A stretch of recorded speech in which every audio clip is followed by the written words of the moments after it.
The splash struck Lily Anderson's face like a stinging slap, cold, sour, and merciless. Time seemed to grind to a halt as the white stream trickled down her golden hair and soaked into her favorite pink backpack, turning her afternoon into a slow-motion nightmare of ridicule and humiliation. "Guess baby Lily needs her bottle," Brady Turner jeered, his voice smug and loud. Vanessa and Luke burst out laughing, circling her like a pack of hyenas while Lily dropped to her knees, trying to scoop up her damp books. Milk mixed with her tears, the sting of shame worse than the sting in her eyes. Then came the growl. Low, gravelly, and rising like thunder from beneath the street. A hulking German shepherd stepped from between two parked cars, his amber eyes locked on Brady, his lip curled just enough to flash white teeth. The bullies froze. For a second everything was silent. Then all hell broke loose. Screams, sneakers pounding pavement, backpacks forgotten, and Lily was left kneeling, milk-soaked and stunned, staring into the eyes of her unlikely savior. If you're just joining us, don't forget to hit like, leave a comment telling us where you're watching from, and share your thoughts below. Now let's dive deeper into this unforgettable story. Willow Creek was the kind of town where people said, not much ever happens. But for 10-year-old Lily Anderson, everything had already happened. First was the coffin draped in a flag, her father, gone overseas and brought back by soldiers in pressed uniforms with empty expressions. A folded triangle of stars now sat on the mantel, dust gathering beneath it. Next came the downsized life on Maple Street, the tiny rental with chipped paint and groaning floorboards. Just for now, her mom, Martha, would murmur, but Lily had stopped believing that.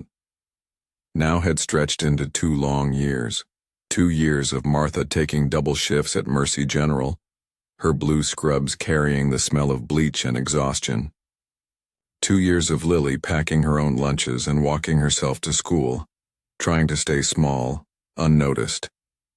If she was lucky, maybe Brady Turner wouldn't spot her. Brady, 13, was the Prince of Willow Creek by inheritance. His dad, Kevin Turner, owned half the shops in town and acted like he owned the rest. Brady strutted through school like it was his kingdom, his smirk as permanent as his gelled hair. Vanessa Wilson and Luke Green followed him everywhere, their laughs locked and loaded, ready to fire at his signal. Lately, that signal had been aimed squarely at Lily. Next door to the Andersons lived Mrs. Eleanor Walters, a 78-year-old widow who'd taught 3rd grade for longer than Lily had been alive. She still wore floral cardigans with butterscotch candies tucked in the pockets and tied her silver hair in the same bun she'd worn since JFK was in office. From her porch swing, Mrs. Walters saw everything, but rarely spoke unless it mattered.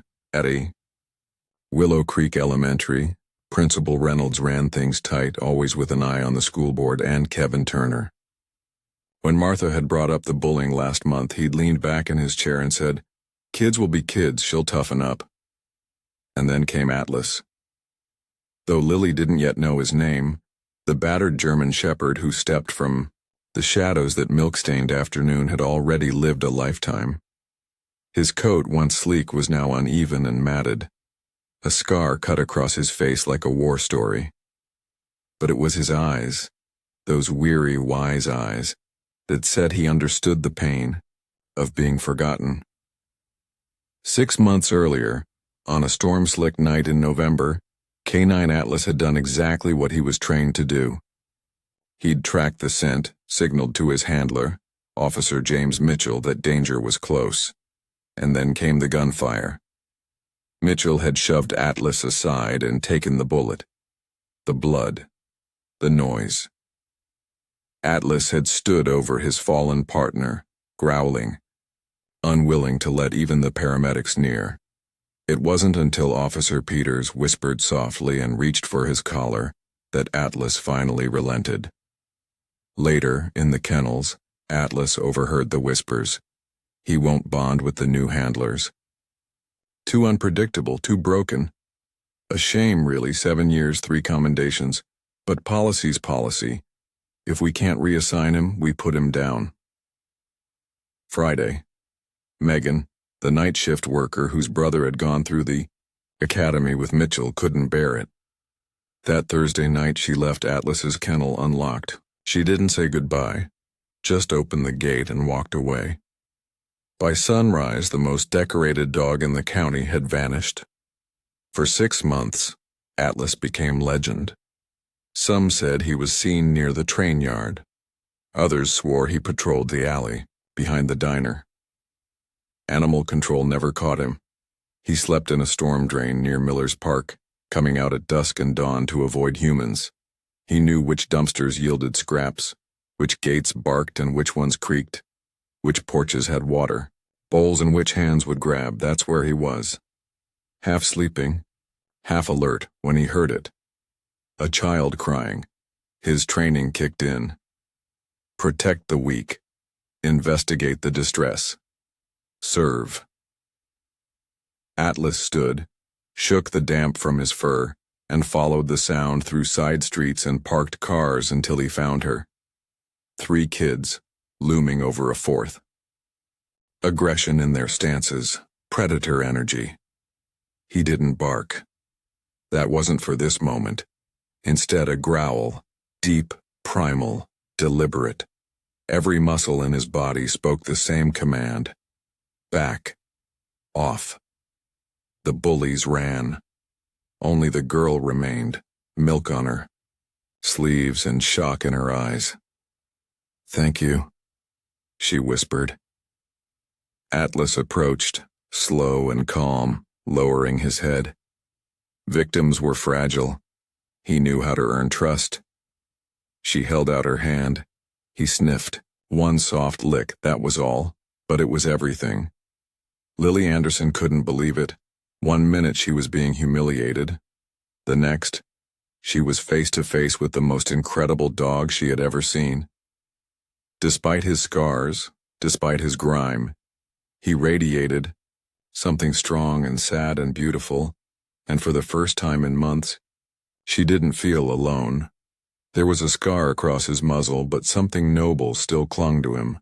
Something that reminded Lily of the service dog standing solemn beside the flag-draped coffin at her father's funeral.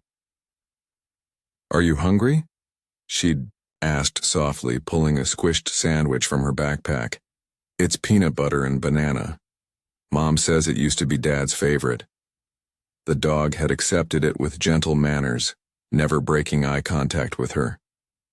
When Lily had gathered her belongings and started walking, the dog fell into step beside her, matching her pace without being told or tethered. "I live on Maple Street," Lily had explained, glancing down at him as they walked. "Number 23, the blue house with the broken front fence. Mom works late. She's a nurse, does extra shifts now that Dad's gone." The shepherd's ears perked as she spoke, tracking her voice like he understood every word. When they arrived at the weather-worn blue house, Lily paused by the gate. "Want to come in?" she asked shyly. "Mom might be mad if I let in a strange dog, but you're not strange. You're special." Still, the shepherd sat like a statue, his body language drawing a clear line. This was as far as his training. Let him go. "Will you come tomorrow?" she asked, surprising even herself. "I walked the same route, past the park, 7:30 sharp." Atlas just watched her, eyes unreadable. From her bedroom window, she saw him remain there for several long minutes before he finally turned and disappeared around the block. That night, while her mom pulled another double shift at County General, Lily slipped outside and placed a bowl of water and what was left of her dinner, half a meatloaf, on the back step. "Just in case," she whispered. The next morning the meat was gone, the bowl licked spotless in the unmistakable way only a dog could manage. Lily beamed all the way to school, even when Brady Turner smirked at her from his dad's shiny black SUV in the drop-off lane. For the first time in forever, she felt something like lightness. And when the school bell rang later that day, her heart nearly burst to see that same shepherd sitting across the street, waiting just for her. "You came back," she whispered. And that was the beginning of something neither of them could have expected, a bond between a bullied little girl and a retired K-9, both carrying wounds they didn't speak of, but somehow recognized in each other. In the days that followed, the people of Willow Creek began to take notice. The Anderson girl, usually a shadow of herself, hunched and anxious, now strolled with surprising confidence, her small hand sometimes resting on the back of a majestic shepherd who trailed her steps with unshakable loyalty. No leash, no tags, no commands. And yet the dog stayed beside her like he was born for it, scanning every alley, every car, every human. "That's no backyard pet," Mrs. Eleanor Walters said to Martha Anderson when the nurse stopped by one evening to thank her for watching over Lily. "That dog's seen action. Military or police, I'd bet money on it." Martha let out a tired sigh, hands wrapped around a mug of untouched chamomile. "I just don't know, Eleanor. She's so attached, calls him her guardian angel. But he's a stray. He vanishes every night after he walks her home." "School any better?" Eleanor asked, her voice low and knowing. "Any more trouble from those Turner boys?" Martha's face softened. "Actually, yeah. For the first time in months, she's come home without ripped sleeves or missing books." Eleanor nodded slowly, remembering the evenings Lily used to show up teary-eyed on her porch, not wanting her mother to see the bruises or scuffed knees from Brady and his pack. Maybe that dog's the best thing that's happened to her in a long while. That evening, as the pinks and purples of sunset melted over Willow Creek, Mrs. Walters stood quietly at her kitchen sink, peering out toward the old detached garage behind her house. The side door was cracked open, a bowl of her late husband's leftover beef stew sitting just inside, beside a fresh pan of water. Sure enough, as stars started dotting the sky, a silent figure slipped through the shadows and into the garage, the shepherd moving like smoke. Eleanor allowed herself a small, satisfied smile. She hadn't told Martha yet, but she'd already made a decision. That dog needed somewhere safe, and if her old garage could offer that, it was the least she could do for Lily and for him. The next morning, when Lily stepped out onto her porch with her backpack slung over one shoulder, the dog was already at the gate, waiting like a soldier on duty. "Morning," she said brightly. "I saved you some bacon." She handed him a napkin-wrapped piece, and he took it with careful grace, never so much as brushing her fingers. As they walked, Lily continued her now familiar stream of thoughts. "We've got a math test today. I studied hard, multiplication tables and everything. Dad used to say I had a head for numbers." She paused. "I think he would have liked you. He was brave too." The shepherd listened closely, his ears pivoting with every word, eyes always watching the world like it might turn dangerous at any moment. When they reached the school boundary, he sat, just like always, and waited until she disappeared inside. What Lily didn't see was that the dog never actually left. He simply looped around the schoolyard and settled beneath a shade tree near the playground, never taking his eyes off the building.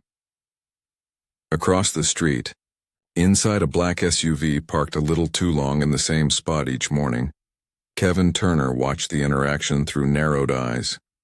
He lifted his phone. "Yeah, that's the one," he said to someone on the other end. "Animal control, probably. No tags, no leash. Looks like some kind of ex-police dog. Might be dangerous. Been following the Anderson girl for days. Someone's gonna get hurt. Meanwhile, inside the school, Brady Turner was plotting something meaner. His pride was still stinging from that day in the park, running from the dog like a coward while Vanessa mocked him. "You squealed like a toddler," she'd laughed.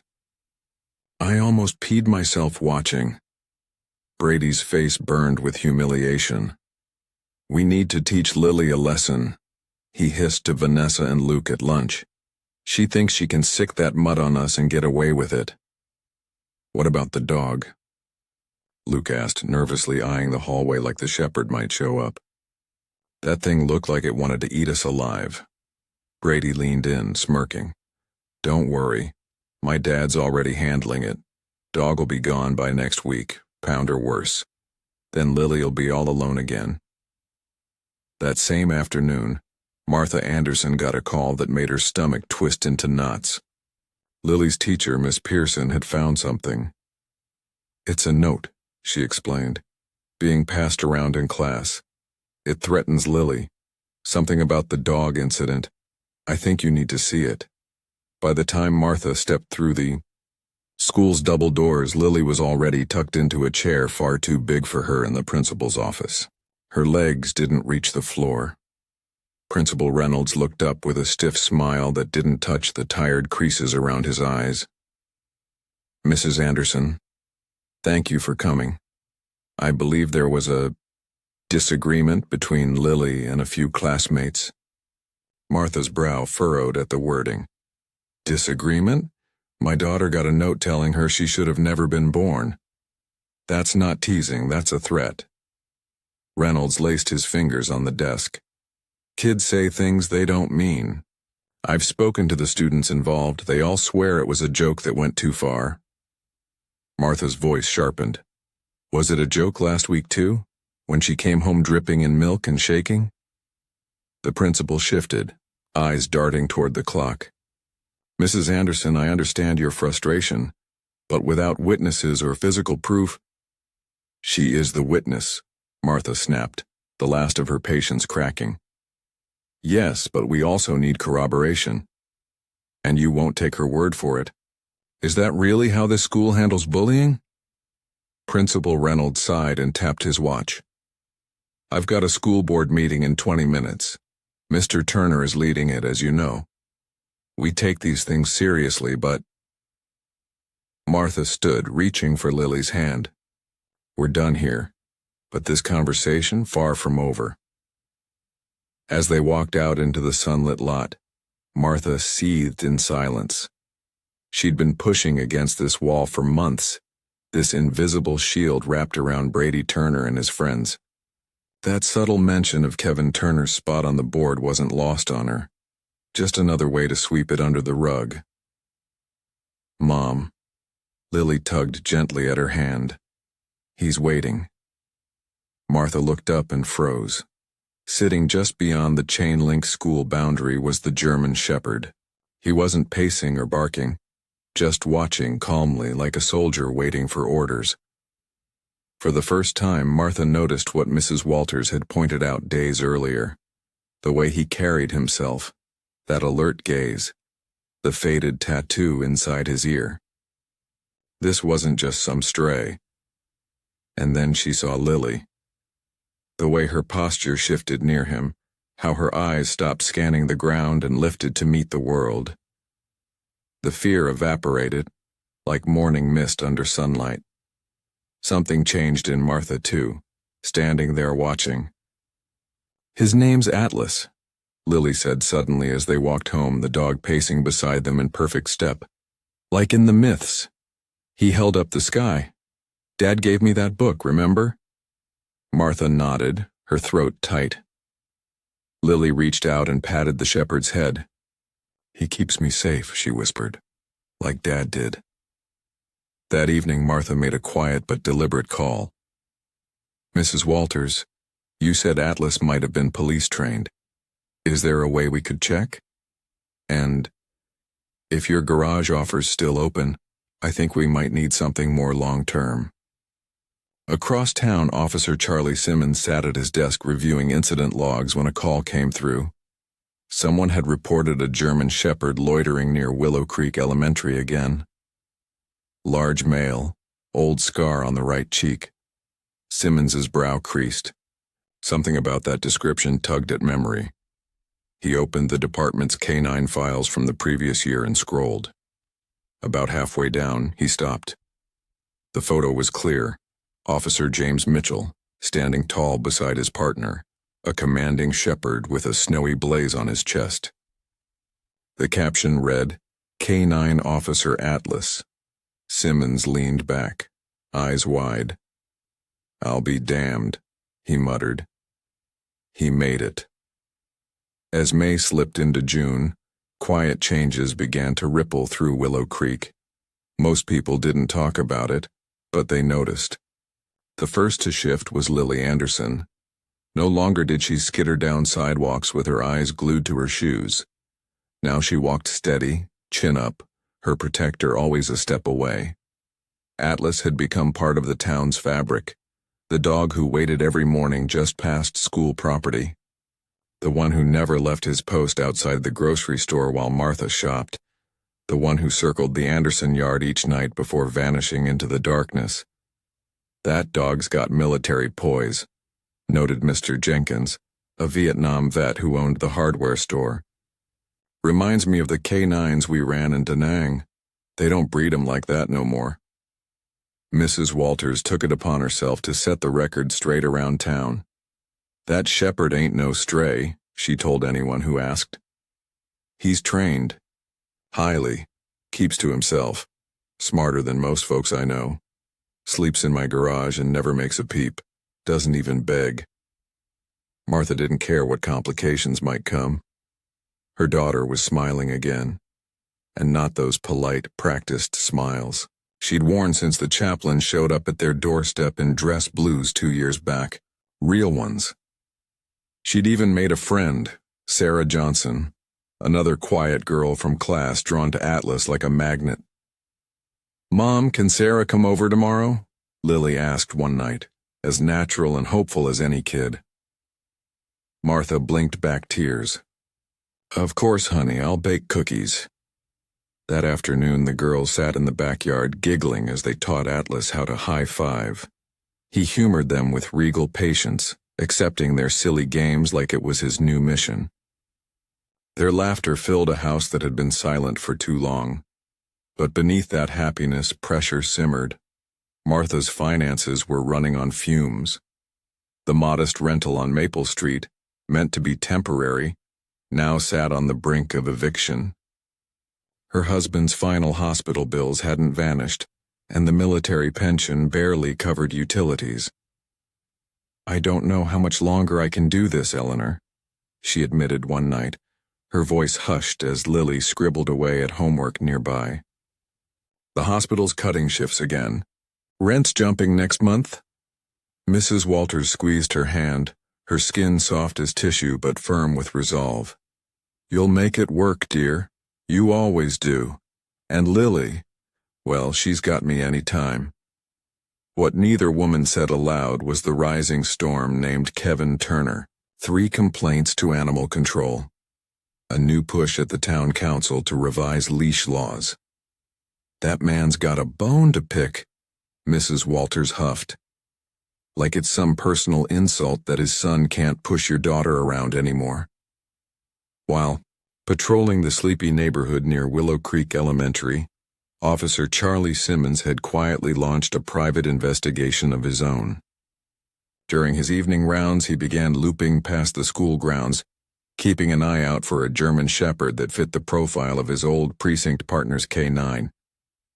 The first time he spotted the dog calmly seated just beyond the school's outer fence, it hit Charlie like a punch to the chest. "That's him," he whispered, pulling over his cruiser across the road and cutting the engine. From where he sat, he could see everything. The way the dog sat upright, body steady, but alert, scanning the horizon like a soldier on watch. The discipline was unmistakable. Years ago, Charlie had been just a green rookie when Mitchell and Atlas were the department's shining stars. Cleaning up drug dens, winning tactical awards.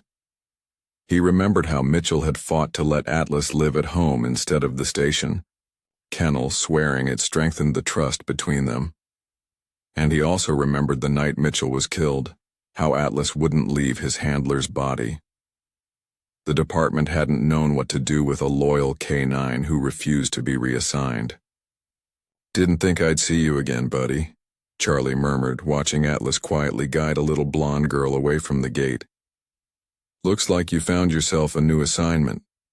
Back at his desk that night, Charlie dug into the archives to confirm what his gut already told him. The records showed that Atlas had vanished from the K-9 facility hours before a scheduled euthanasia, set to be put down due to behavioral instability following Mitchell's death. The department had mounted a short, frantic search, but nothing ever came of it. As far as the system was concerned, Atlas was still technically city property, an elite K-9 asset with years of training behind him. But watching him shadow that girl like a guardian angel, Charlie couldn't help but wonder if the dog had made his own choice. Maybe this was his path now. As the weeks rolled into June, something in the air began to shift, especially between Brady Turner and Lily. With Atlas around, Brady's usual tactics, cornering, pushing, humiliating, were no longer options. Now he relied on scowls and mumbled threats from across the hallway. But it wasn't the same, and what surprised him more than anything was how intrigued he was by Atlas. Growing up, his father had brought home expensive dogs, show breeds with papers and no personality. Atlas was different. There was weight behind his eyes, purpose. Brady found himself wanting to know more. That curiosity led to an unexpected meeting. One slow afternoon at the town library, Brady sent there under protest to research a Civil War general, he wandered the aisles aimlessly. In the far back, nestled in the biographies section, he spotted Lily sitting cross-legged on the carpet, totally immersed in a hardcover book. The title caught his eye. "Famous Police Dogs," he read aloud, making her jump. Her eyes snapped up, startled. Her shoulders stiffened. But this was the library, and Mrs. Peterson sat like a hawk at the front desk. Even Brady knew better than to pick a fight here. "What do you want?" Lily asked, her voice tired. Brady shrugged, feeling unexpectedly awkward. "Nothing. Just saw what you were reading." He hesitated, rubbing the back of his neck. "That dog, he's a cop dog, isn't he?" A flicker of pride crossed Lily's face. "His name's Atlas. And yeah, I think he was. Mrs. Walter says he's got training." "So how'd you get him?" he asked. "I didn't," Lily said simply.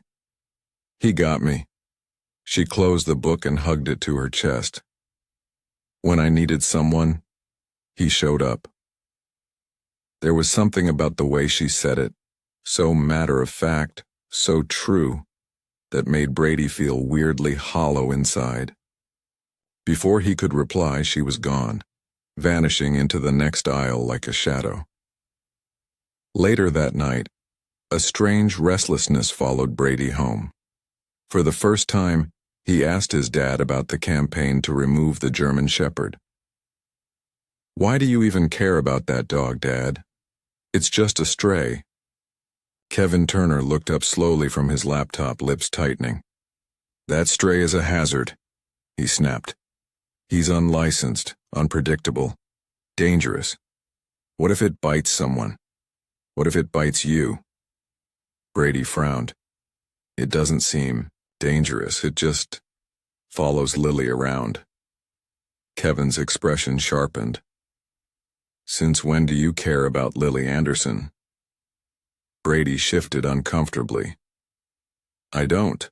I'm just saying, it's weird how worked up everyone is about a dog." "It's not weird," Kevin said, slipping into that cold, clipped tone he used when he wanted the last word. "This town has rules, structure. We don't just let animals wander around like that. It's not safe." Brady nodded automatically, like he always did when his father spoke that way. But the conversation stuck with him, especially when he remembered how hard his father had shut down Mrs. Anderson's complaints to the school board last fall. "Kids gotta toughen up," Kevin had said. "It builds resilience." Brady wasn't so sure anymore. Elsewhere in town, Atlas was having struggles of his own. Most nights, after seeing Lily home, he'd pad over to the converted garage behind Mrs. Walter's place where he had a worn quilt and water bowl waiting. But during storms, especially the loud, rolling kind that cracked across the valley, Atlas grew uneasy. He'd pace and whine, tail low, ears twitching at every distant rumble. Mrs. Walter, wise and soft-spoken, recognized the signs. Her late husband had been a Korean war medic, and she knew trauma when she saw it. "That's war echoing in his bones," she told Martha one evening. "Same as it was with Harold. Thunders like a memory."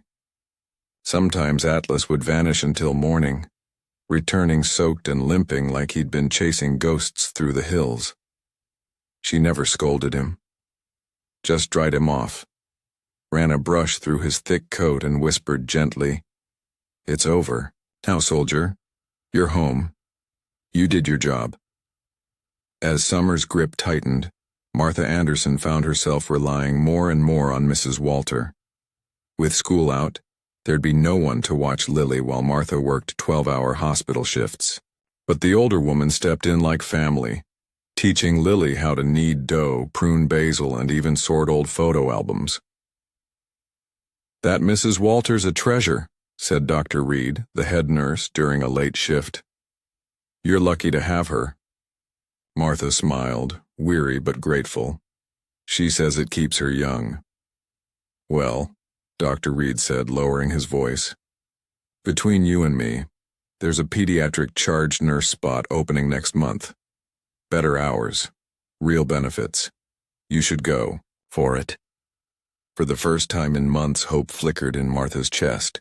Maybe better hours meant fewer tears from Lily at bedtime. Maybe better pay meant a repaired roof.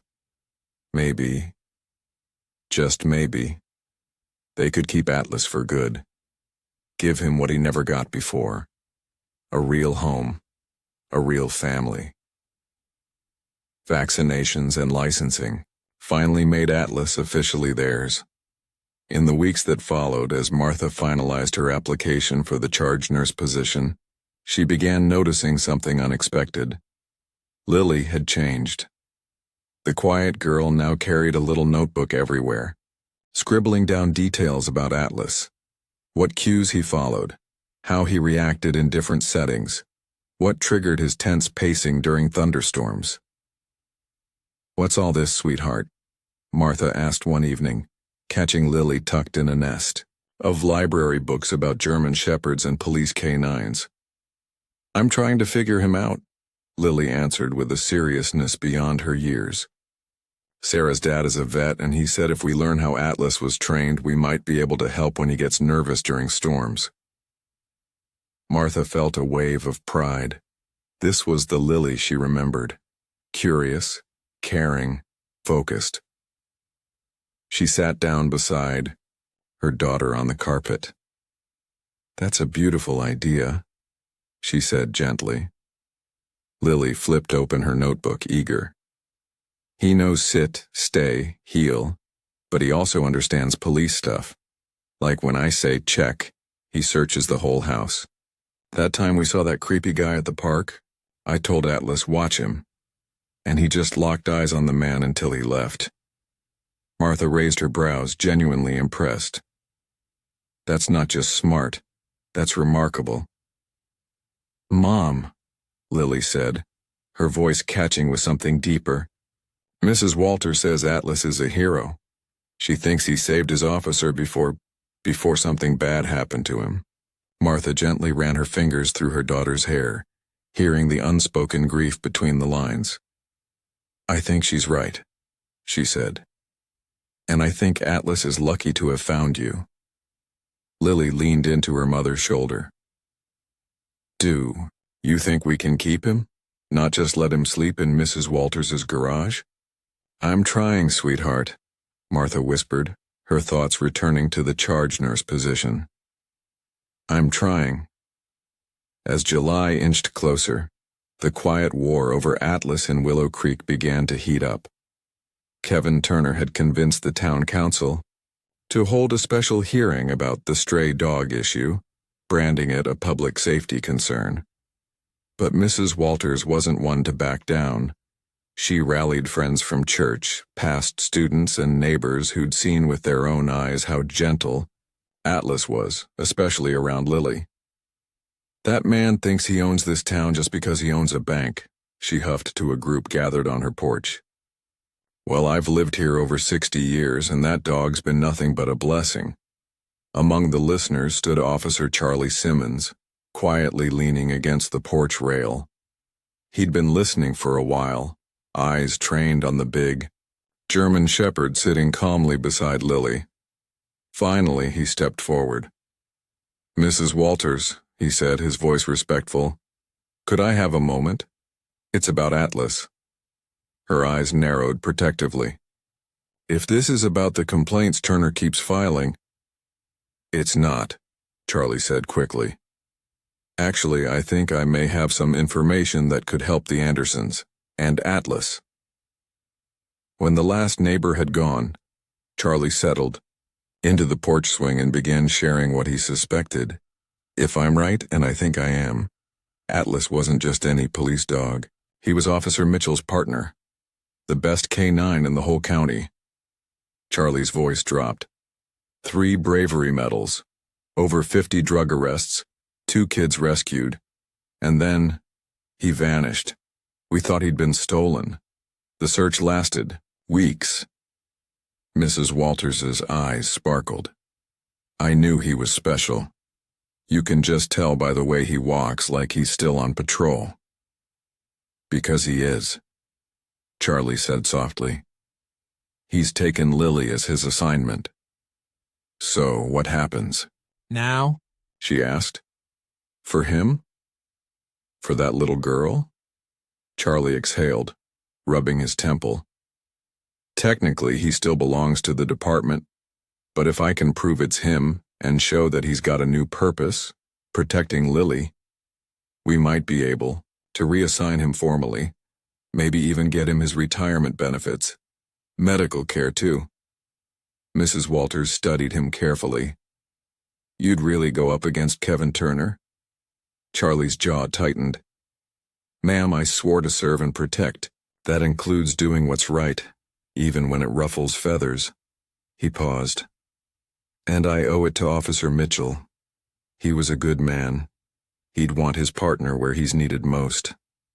That night, as a summer storm rolled across the sleepy rooftops of Willow Creek, Atlas lay curled on the floor beside Lily's bed, locked in his own private battle. Each rumble of thunder sent a shudder through his massive frame. Lightning lit up the room, and in his mind he was back there. Rain, gunshots, chaos. Lily, stirred by the movement, slipped to the floor and wrapped a thin arm around his back. You're okay, Atlas, she whispered, repeating the same words her mother had whispered to her after nightmares. You're safe now. I've got you. Slowly, Atlas's body stilled, and their breathing synchronized. The heat of late July pressed down like a thick wool quilt. The air was so heavy it seemed to slow time itself. Local forecasts were calling it a 1-in-100-year flood. They're saying it'll be worse than the '86 flood, Martha said as she and Lily stocked up at Wilson's grocery. I want you staying with Mrs. Walters while I'm at the hospital tomorrow. The creek behind the house always floods first. Lily nodded, absently petting Atlas, who sat at heel, alert and perfectly calm. The store manager had initially objected to the dog until Mrs. Walters had delivered a fiery defense. He'd quickly relented. They're calling in every available nurse, Martha said, adding bottled water and gauze to the cart. We're bracing for storm injuries. Will you be gone all night? Lily asked, trying to mask the tremble in her voice. Martha paused, then smiled softly. Maybe, but you'll be safe with Mrs. Walters, and Atlas will be with you. As they approached the checkout, the automatic doors whooshed open, and in walked Kevin Turner. His towering frame and expensive blazer made the room seem smaller. When he caught sight of Atlas, his eyes darkened, but before he could step forward, the cashier called out. "Y'all be real careful tomorrow, Martha," Mrs. Jennings said, scanning their items. "My knees are aching, and that's never a good omen." "Thanks, Mrs. Jennings, we will." As they pushed the cart outside, Lily turned around, glancing back one last time. Kevin Turner stood stiffly on his porch, the phone pressed so hard against his ear it looked like he might crush it.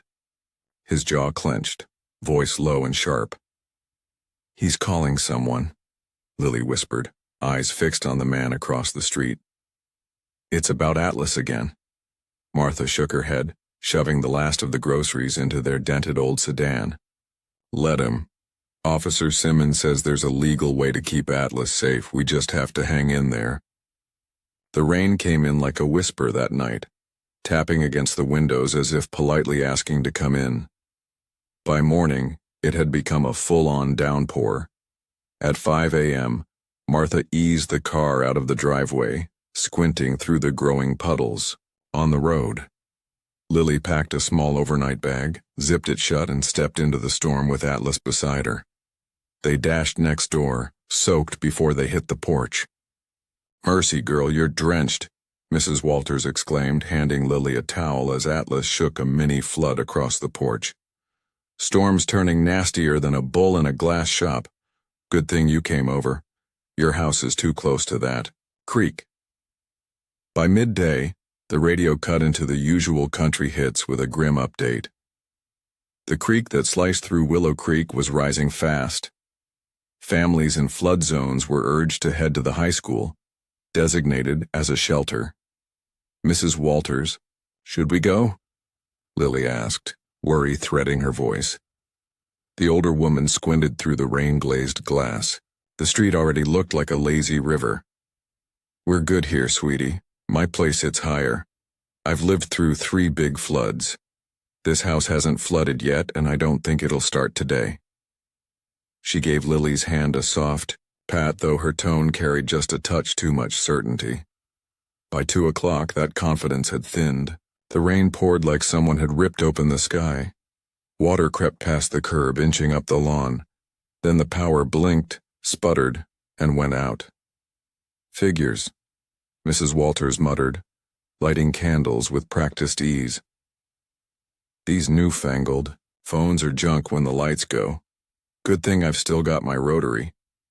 She dialed the hospital, asking for Martha, but the nurse on the other end said all hands were busy handling patients from a pile-up on the highway.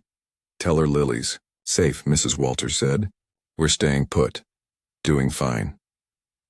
But across town, chaos was unfurling at Willow Creek Elementary. The summer session, Brady Turner's punishment for failing math, was still going when the lights failed and the lower level began to take on water. Principal Reynolds had ignored the warnings. Now he was stuck with 20 kids and no buses. Most parents were either stranded at work or unreachable. "We need everyone upstairs, now," he told the summer staff, voice tight. Brady wasn't thinking about being tough anymore. That persona had washed away with the rising water. He looked like what he was, a scared 13-year-old praying his dad would finally pick up. "Hey, Turner." It was Sarah Johnson. She'd avoided him all summer, ever since he made fun of Lily's worn-out sneakers. "Principal says buddy system. Looks like you're stuck with me." Brady gave a small nod. For once he was grateful someone told him what to do. "Think they'll get us out?" he asked in a voice that didn't match his usual swagger. Sarah hesitated, surprised by the raw fear on his face. "Yeah," she said softly. "They have to." Back at Mrs. Walters's place, things were deteriorating fast. Water had started slipping under the door, and a slow, rhythmic drip echoed from the kitchen ceiling. "Well, sugar," Mrs. Walters said with forced cheer, Maybe I overestimated this old house a bit. Lily stood frozen at the window, watching the murky water rise up the porch steps. Atlas paced restlessly, ears back, whining low. "Should we call someone?" Lily asked. Mrs. Walters picked up the rotary again. Nothing. Not even a click. "Lines must be down," she murmured, worry starting to show in the lines around her mouth. "And with no power, those towers are out too. Looks like we're in a jam." Suddenly Atlas barked, a short, piercing command. Lily and Mrs. Walters both jumped. The dog ran to the door, pawed it, then returned to Lily and gently tugged at her sleeve. "He wants us out," Lily said, heart thumping. "He senses danger. I read about this. Police dogs are trained to respond like this when they detect something's wrong." Mrs. Walters hesitated, torn between the storm outside and the potential disaster inside. Before she could decide, a thunderous crash rocked the back of the house. "The oak tree," she gasped. "It must have come down." Atlas barked again, louder this time, stepping between them and the shattered back of the house. "We need to go," Lily said firmly. "Now." Atlas knows. Mrs. Walters didn't argue this time. "Let me grab a few essentials." 5 minutes. Later they stood on the porch staring at the thigh-high current swallowing Maple Street. Mrs. Walters clutched a small bag with her medicine and documents. Lily hoisted her backpack. "The high school's uphill," Mrs. Walters said, eyeing the way ahead with doubt. "But I don't know if I've got it in me to fight that current." Atlas whimpered, then did something unexpected. He moved to Mrs. Walters' side and pressed his weight against her legs, looking up with purpose. "He wants to help," Lily said, remembering a photo of search and rescue dogs bracing officers through rubble. "He'll support you." Mrs. Walters looked skeptical but rested her hand on Atlas's sturdy back. The dog didn't budge. "Well, I'll be," she whispered. Smart as a college professor. They had just made it halfway down the street, Atlas guiding Mrs. Walters one slow step at a time, when Lily stopped cold. "Wait," she said, her voice rising. She wasn't looking toward the shelter. She was staring toward town. Sarah's. At summer school. At the elementary school. Mrs. Walters frowned, soaked and trembling. "Honey, we need to get to the shelter. I'm sure they've evacuated." Lily should have been at school by now. But that stubborn look had crept onto her face. The same determined glint Martha used to see in her father's eyes. It was the exact expression Lieutenant Anderson wore when he ran back into a flaming barracks to drag out a wounded friend. "The school's in the lowest part of town," Lily argued, voice tight. "It always floods first. And Sarah said they're short-staffed this summer. What if they're stuck?" Atlas, who had been sitting motionless, suddenly snapped his head toward the school. His ears perked, muscles tense. Then came a sharp bark, as if confirming Lily's fears. "See?" Lily said, urgency flaring in her voice. "Even Atlas knows. Something's wrong." Mrs. Walters glanced at the rising water curling around their boots, then back at the girl and the canine standing by her side. "Lily, that current's picking up. That direction's not safe." "Then I'll go alone," Lily said, her spine straightening. Months of walking beside Atlas had done something to her. Quiet fear had been replaced with a steely kind of courage. "You go to the shelter. Atlas and I will check the school." "Absolutely not," Mrs. Walters started, but the German Shepherd had already made his decision. Atlas moved, shoulder to shoulder with Lily, posture locked and alert, the picture of canine discipline. Mrs. Walters sighed, defeated. "Martha's gonna hang me out to dry," she muttered. "Fine.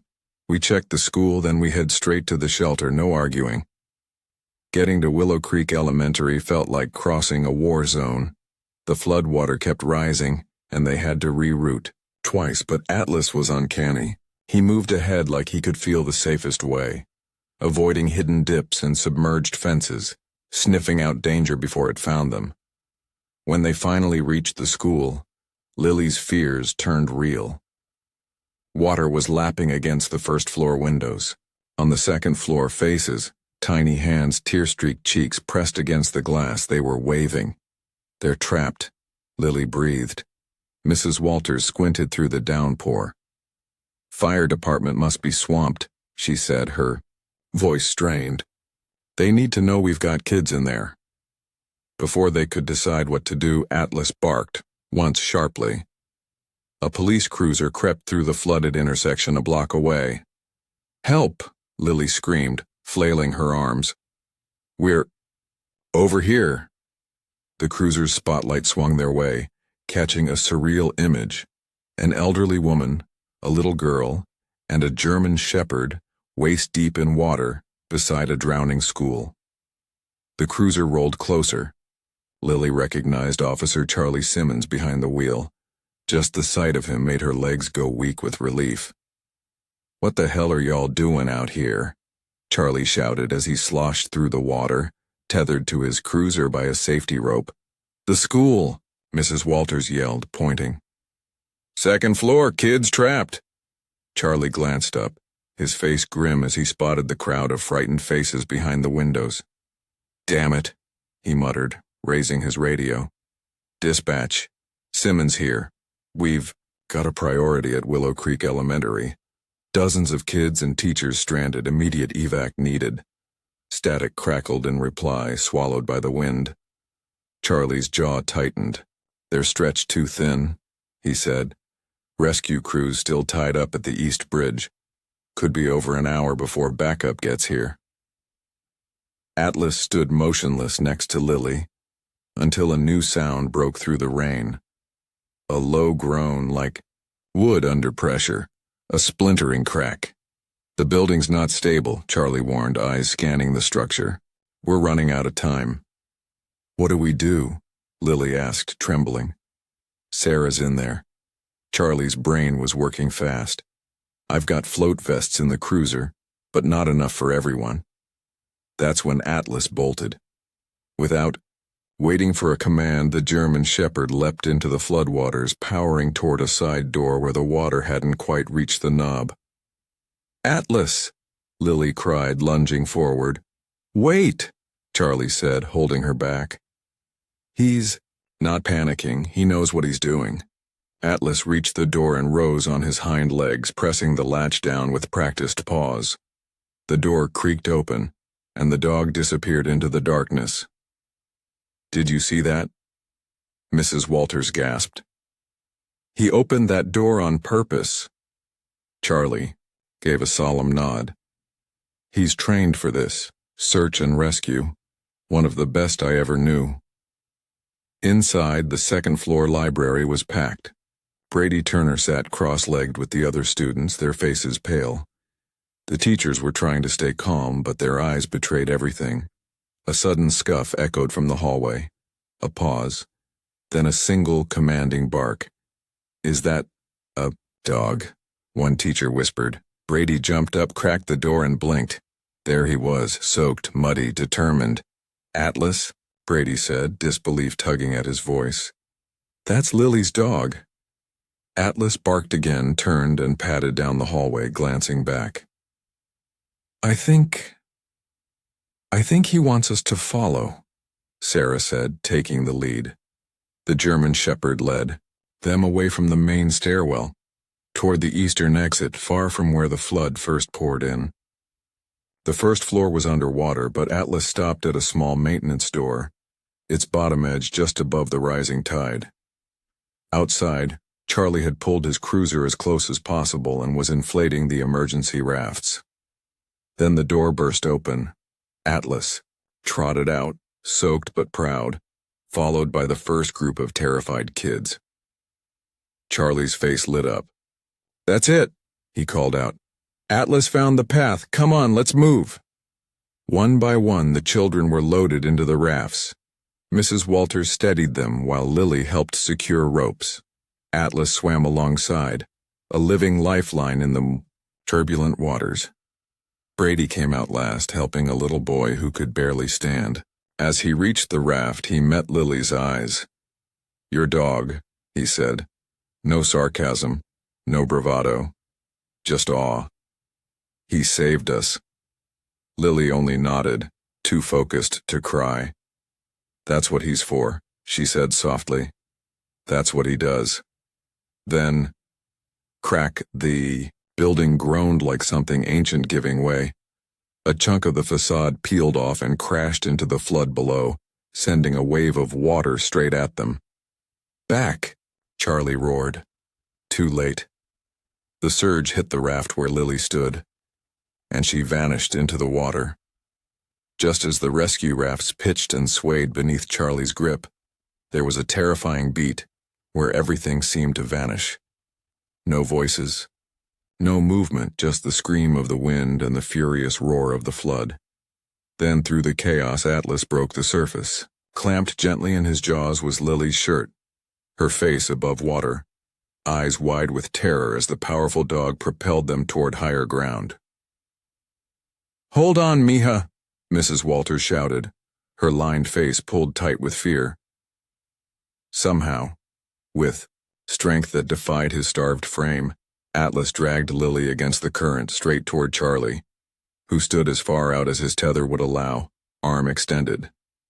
As soon as Lily was in the officer's grasp, Atlas collapsed in the water, the fight draining from him all at once. "Something's wrong with Atlas," Lily cried, as Charlie scooped her up and rushed her to shore. He handed her off to Mrs. Walters, then turned back, his boots slamming through water toward the limp shepherd. The dog's body twitched as if trying to rise again, but his legs buckled. "I got you, buddy," Charlie whispered, hoisting the soaked, trembling body into his arms. "You did it. You can rest now." The storm screamed around them, but Charlie didn't flinch. He carried Atlas to his cruiser like he weighed nothing at all, gently laying him across the back seat. Lily was already climbing in beside him, pulling the dog's great head into her lap, her tears mixing with the rain as she stroked his soaked fur. "Please don't leave me," she whispered, her voice barely audible over the thunder. "You're all I have left." At Willow Creek Community Hospital, the ER pulsed with urgency. Doctors and nurses hustled between triage and trauma bays as the flood's victims arrived wave after wave. Martha Anderson moved with practiced precision, her hands treating the wounded while her mind stayed locked on one worry: Lily. The hospital. Phones had gone dead hours ago, and the last she'd heard from Mrs. Walters was before the eastern neighborhoods had flooded, where their house stood. When the automatic doors parted and Officer Charlie Simmons appeared, drenched and cradling a limp German shepherd in his arms, Martha's breath caught in her throat. Behind him, Mrs. Walters helped guide a pale, shivering Lily inside, her eyes locked on the still form of Atlas. Martha abandoned her post. "Lily, are you okay?" "It's Atlas," Lily sobbed, collapsing into her mother's arms. "He saved everyone at the school, and then he saved me. But now he won't wake up. Mom, you have to help him." Martha looked over at the German shepherd now being gently laid on an empty gurney. His breathing was faint, his massive body unnaturally still. "Dr. Westfield," Martha called out, her voice cracking. "We need you." The veterinarian, who had been helping tend to minor injuries during the disaster, stepped in immediately. Her silver-streaked braid swung as she leaned over Atlas, hands steady. "Let's move him to exam room 3, she ordered, voice calm and commanding. "And get an IV kit fast." As nurses wheeled the dog away, Martha crouched to Lily's level, brushing wet hair from her face. "Sweetheart, are you hurt? Anywhere?" Lily shook her head, raindrops still trickling down her cheeks. "I'm okay, but Atlas—" "Dr. Westfield's the best vet in the whole county," Martha said, trying to believe it herself. "If anyone can help him, she can." Charlie stepped up beside them, his uniform plastered to his frame with rain and mud. "Mrs. Anderson," he said, emotion leaking into his voice. "Your daughter and Mrs. Walters helped rescue 23 people today. 18 kids, 5 teachers trapped at the elementary school." He paused, swallowing. "And Atlas. I've never seen anything like what he did. That dog pulled off a perfect water rescue. He saved lives." Martha's heart swelled with pride even as fear clung tight. "What were you even doing there, in this weather?" Mrs. Walters stepped in, her hair wild and clothes soaked, but her voice resolute. "That's on me." Lily was worried about her friend Sarah. And Atlas, he was agitated, kept pushing us to go to the school. Turns out he was right. The building started falling apart just as we got them all out. Before anyone could answer, the ER doors slid open again. In stumbled Kevin Turner, arm wrapped tight around his son Brady, who had a splint tied crudely around his forearm. "We need help here," Kevin barked, his usual confidence rattled by fear. Martha instinctively moved toward them, nurse instincts kicking in, but Brady's eyes were already fixed on Lily. "Is your dog going to be okay?" he asked softly, the usual edge in his voice gone. "He got hurt saving me." The blunt honesty in his question broke something open in the room. Lily looked at the boy who had bullied her for months, and for the first time, she saw not a tormentor, but a scared kid. "I don't know," she said, her voice small. "The doctor's with him now." Kevin turned to his son, confused. "What are you talking about? What dog?" "Atlas," Brady replied, wincing as a nurse examined his arm. "Lily's German, Shepherd. He led us out of the school when the building started collapsing. When Lily got trapped, he jumped in the flood and dragged her out." He turned and looked his father dead in the eye. "He's not some dangerous stray, Dad. He's a hero." Kevin's face changed.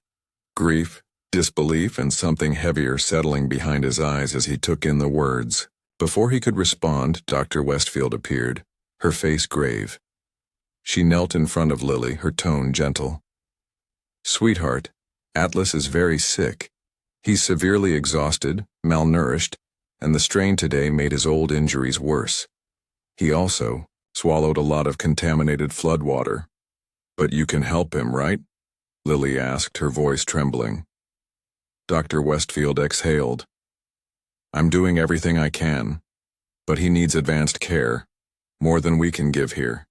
He needs to be moved to the Riverside Veterinary Hospital. Fast." "Then we'll go," Martha said without hesitation. But Dr. Westfield shook her head. "The highways are underwater, the only way there is by air. And right now all medical flights are reserved for human patients." The room fell silent.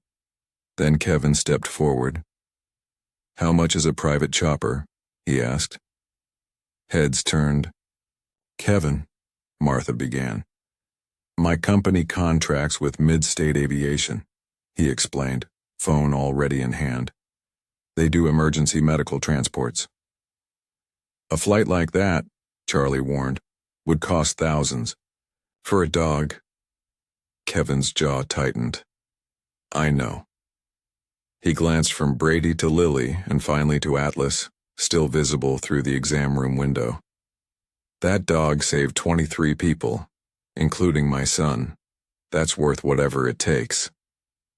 As Kevin stepped aside to make the call, Martha led Lily and Mrs. Walters to a quieter corner of the ER. "I need to know everything," she said, her voice low.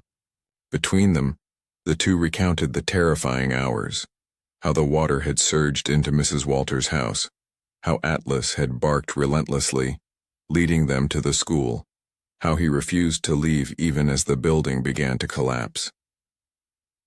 They described how the dog had sensed something no one else had, how he refused to let them ignore the danger, and how, in the end, he had risked his life to save every last one of them. trapped kids, and finally Atlas's unbelievable rescue. He didn't hesitate. He knew exactly what to do. "Mom," Lily whispered, her voice shaky with pride and tears. "He figured out how to get us out when nobody else could. And when I fell in the water—" Her voice broke. "He didn't even think. He just jumped in." Martha pulled her into a tight hug, her own tears falling freely now. "That's because he loves you, baby, just like I do." That's when Officer Simmons stepped closer, his face serious. "Mrs. Anderson," he said, lowering his voice, "there's something you ought to know about Atlas." He motioned toward certifications, commendations, field reports, and one last page. The fatal shooting that led to Officer Mitchell's death. "So you're telling me," Chief Harrison said slowly, "the stray dog we've been getting calls about for months is our missing canine?" Charlie nodded.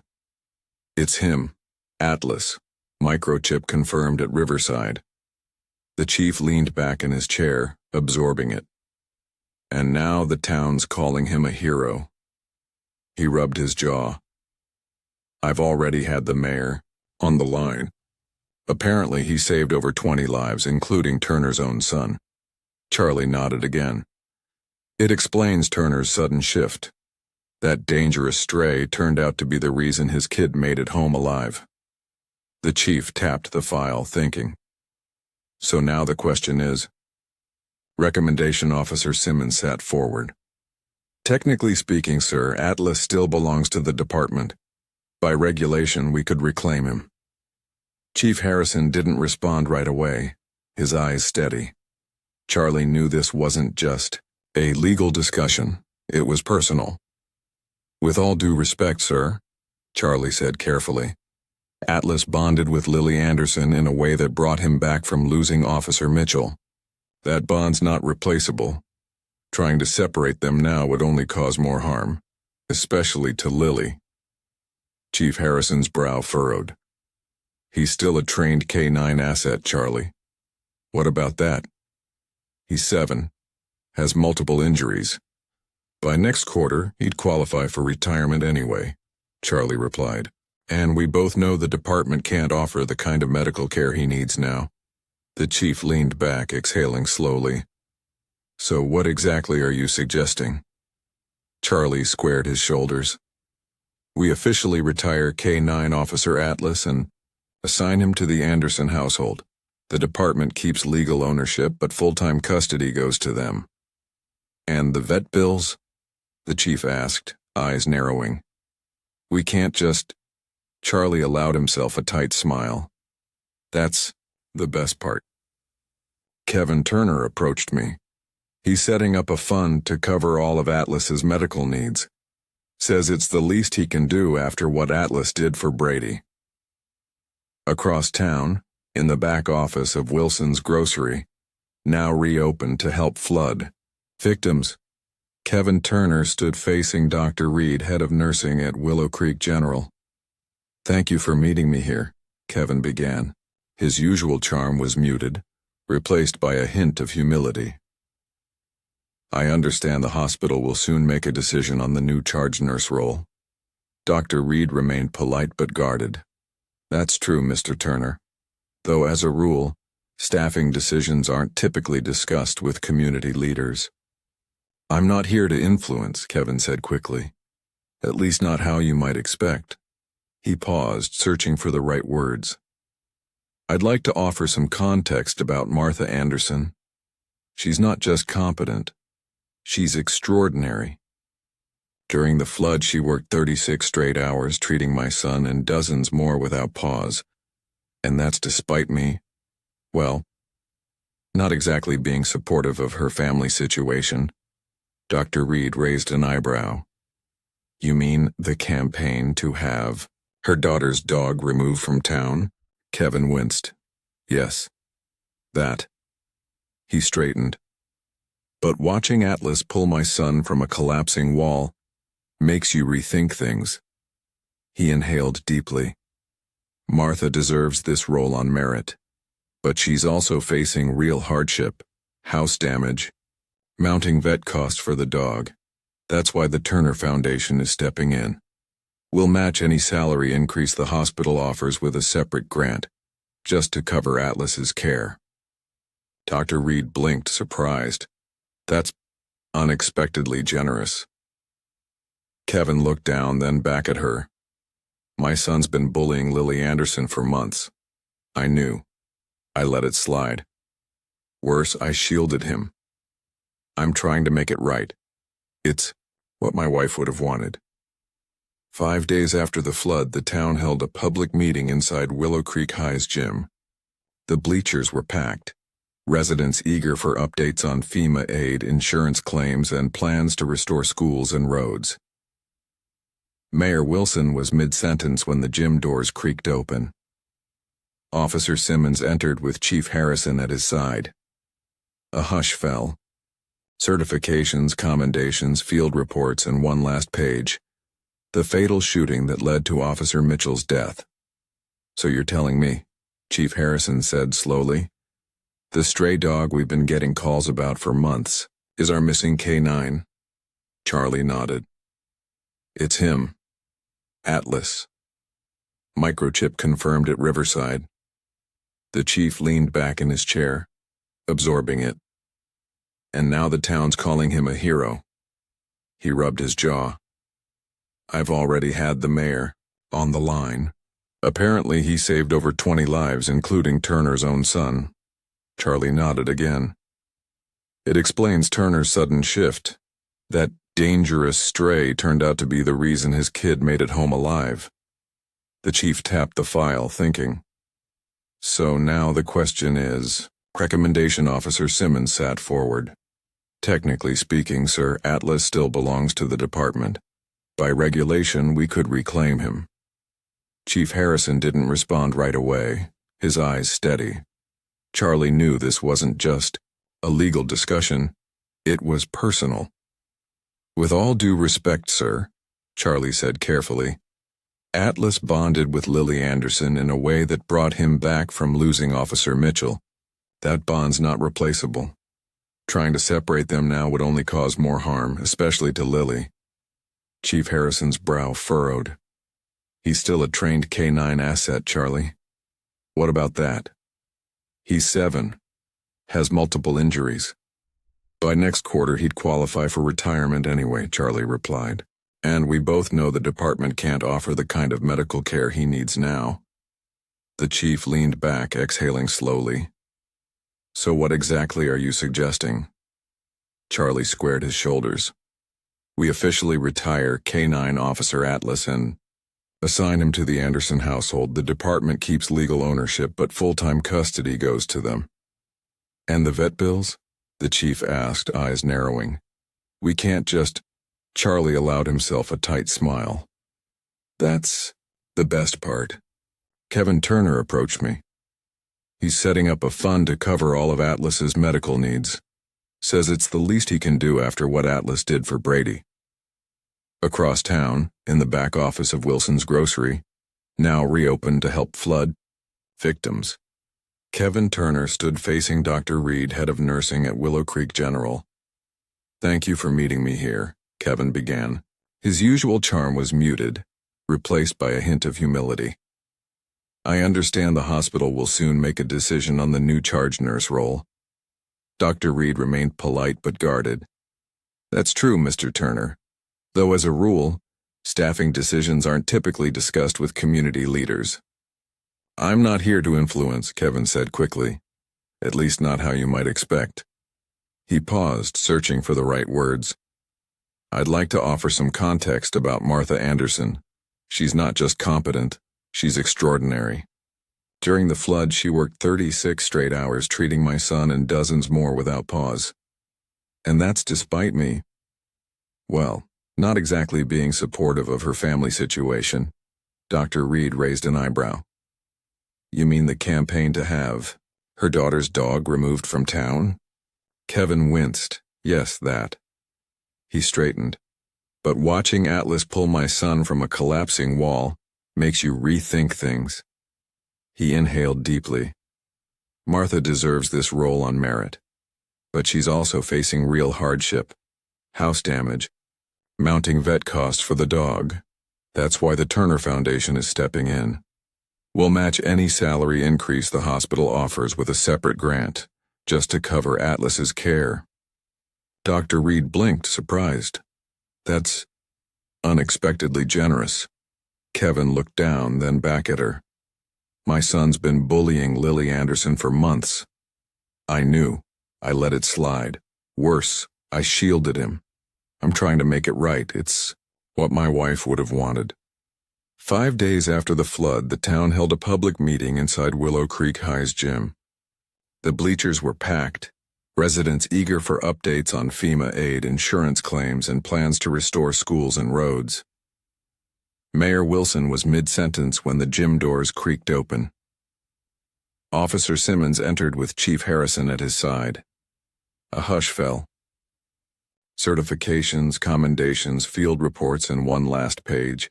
The fatal shooting that led to Officer Mitchell's death.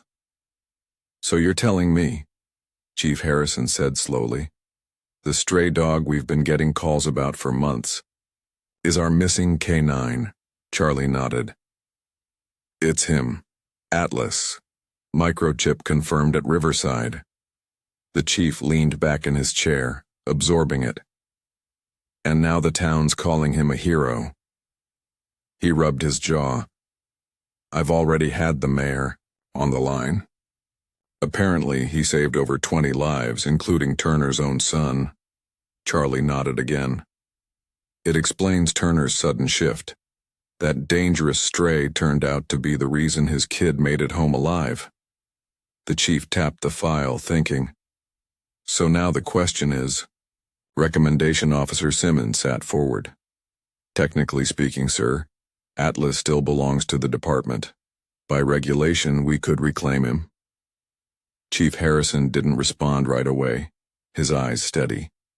Charlie knew this wasn't just a legal discussion, it was personal. With all due respect, sir, Charlie said carefully. Atlas bonded with Lily Anderson in a way that brought him back from losing Officer Mitchell. That bond's not replaceable. Trying to separate them now would only cause more harm, especially to Lily. Chief Harrison's brow furrowed. He's still a trained K9 asset, Charlie. What about that? He's 7, has multiple injuries. By next quarter, he'd qualify for retirement anyway, Charlie replied. And we both know the department can't offer the kind of medical care he needs now. The chief leaned back, exhaling slowly. So what exactly are you suggesting? Charlie squared his shoulders. We officially retire K9 Officer Atlas and assign him to the Anderson household. The department keeps legal ownership, but full-time custody goes to them. And the vet bills? The chief asked, eyes narrowing. We can't just... Charlie allowed himself a tight smile. That's the best part. Kevin Turner approached me. He's setting up a fund to cover all of Atlas's medical needs. Says it's the least he can do after what Atlas did for Brady. Across town, in the back office of Wilson's Grocery, now reopened to help flood victims, Kevin Turner stood facing Dr. Reed, head of nursing at Willow Creek General. Thank you for meeting me here, Kevin began. His usual charm was muted, replaced by a hint of humility. I understand the hospital will soon make a decision on the new charge nurse role. Dr. Reed remained polite but guarded. That's true, Mr. Turner. Though as a rule, staffing decisions aren't typically discussed with community leaders. I'm not here to influence, Kevin said quickly. At least not how you might expect. He paused, searching for the right words. I'd like to offer some context about Martha Anderson. She's not just competent, she's extraordinary. During the flood, she worked 36 straight hours, treating my son and dozens more without pause. And that's despite me, well, not exactly being supportive of her family situation. Dr. Reed raised an eyebrow. You mean the campaign to have her daughter's dog removed from town? Kevin winced. Yes. That. He straightened. But watching Atlas pull my son from a collapsing wall makes you rethink things. He inhaled deeply. Martha deserves this role on merit. But she's also facing real hardship. House damage, mounting vet costs for the dog. That's why the Turner Foundation is stepping in. We'll match any salary increase the hospital offers with a separate grant, just to cover Atlas's care. Dr. Reed blinked, surprised. That's unexpectedly generous. Kevin looked down, then back at her. My son's been bullying Lily Anderson for months. I knew. I let it slide. Worse, I shielded him. I'm trying to make it right. It's what my wife would have wanted. 5 days after the flood, the town held a public meeting inside Willow Creek High's gym. The bleachers were packed, residents eager for updates on FEMA aid, insurance claims, and plans to restore schools and roads. Mayor Wilson was mid-sentence when the gym doors creaked open. Officer Simmons entered with Chief Harrison at his side. A hush fell.